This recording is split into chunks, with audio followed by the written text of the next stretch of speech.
Hello. આજે આપણે એક વાત કરીએ કે આ પૃથ્વી પર વસતા લાખો જીવોમાં એકમાત્ર જીવ મનુષ્યને જ ઈશ્વરો અને ધર્મોની જરૂર પડે છે. આપણે જેને બ્રહ્માંડ કહીએ છીએ તેમાં સૂર્યથી પણ મોટા અસંખ્ય તારાઓ છે. સૂર્ય, નવગ્રહો કે જેમાં પૃથ્વીનો સમાવેશ થાય છે, ચંદ્ર, આ બધા અસ્તિત્વ ધરાવે છે. આ અતિ વિશાળ બ્રહ્માંડની રચના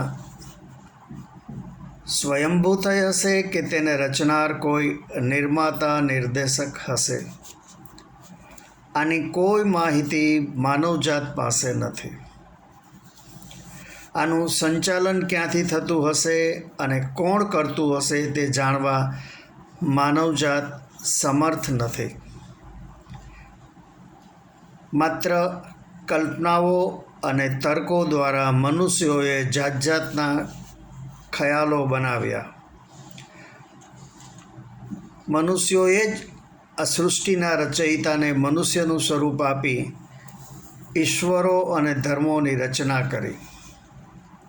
ઉપરાંત મનુષ્યોએ દેશો બનાવ્યા, જ્ઞાતિ જાતિની રચના કરી.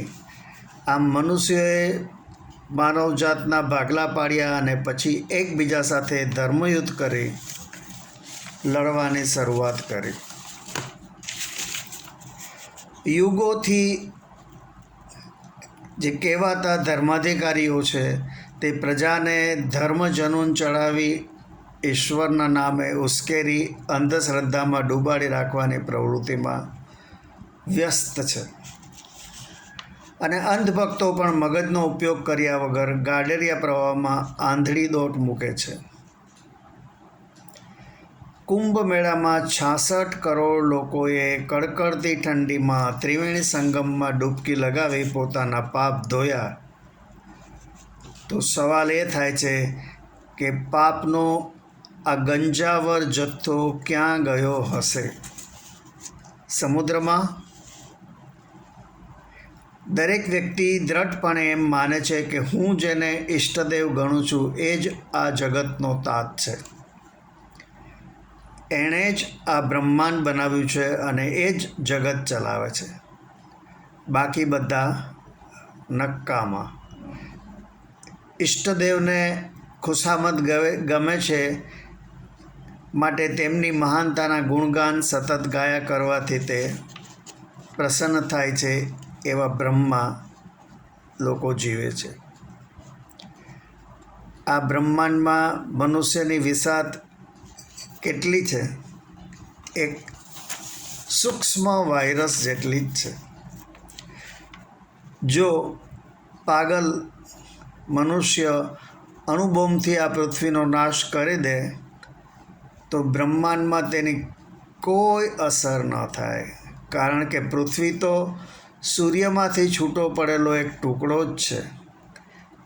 અને જો પૃથ્વી નષ્ટ થાય તો તેની સાથે જ બધા જીવો, સંપૂર્ણ માનવજાત, દેશો, ધર્મો, દેવો, જાતિઓ વગેરેનો સંપૂર્ણ નાશ થઈ જાય અને કદાચ ફરી માનવજાતને અસ્તિત્વમાં આવતા હજારો વર્ષ નીકળી જાય. દેવો અને ધર્મોનું અસ્તિત્વ માત્ર માનવજાત થકી જ છે. બાકી અન્ય લાખો જીવોને ઈશ્વર અને ધર્મની કોઈ જરૂરત નથી. આપને મારી આ વાત ગમી હોય તો મારા વિડીયોને લાઈક, શેર અને મારી ચેનલને સબસ્ક્રાઈબ કરજો. આભાર. આવજો.